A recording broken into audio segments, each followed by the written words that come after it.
It makes her uneasy, skittish. Best if she stays over there under her tree. It's funny how she never goes inside the old barn, except to eat her hay. Maybe she's warm enough with only her rug on. Maybe she prefers being out under the stars. Who knows? My fingers tingle at the thought of what I'm about to do.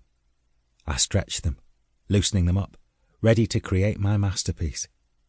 I have a torch in my pocket, although the night sky is clear and the moon lights my way as I walk back inside the old farmhouse. It's so cold that I almost wish I'd kept my gloves on when stroking Tara.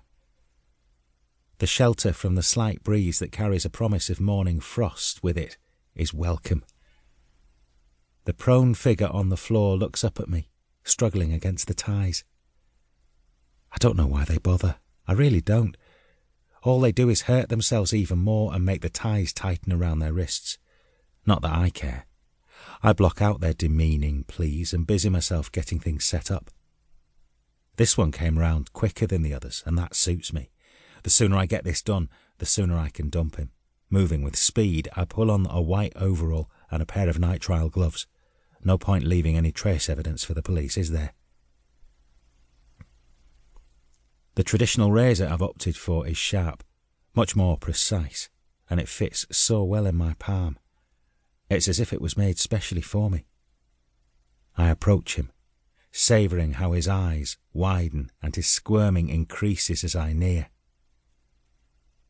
Placing the razor down on the plastic sheeting, I pull a Stanley knife from my pocket. Humming to myself, I slit up the seams of his t-shirt and then along the shoulders before tugging it loose. I've always been a tidy person, so I take the time to fold it before placing it on the floor. Next, after I've emptied his pockets, his trousers get the same treatment, and then his boxers. I dislike this part, and more so when the smell of excrement hits my nostrils. Disgusting animal. Good job I'm wearing gloves. Clothes folded, I carry them out to the van and place them inside. It's good to build the tension. I find my enjoyment is intensified with their fear. I go back inside and see that he's begun to struggle again. Tut, tut. Can't you give it a rest? I know your sort lack the intelligence of the superior race, but even you must be able to see that struggling is futile. Blood trickles down his wrists, staining the ties a russet hue. His face is contorted, partly because of the bruising and partly with his struggles.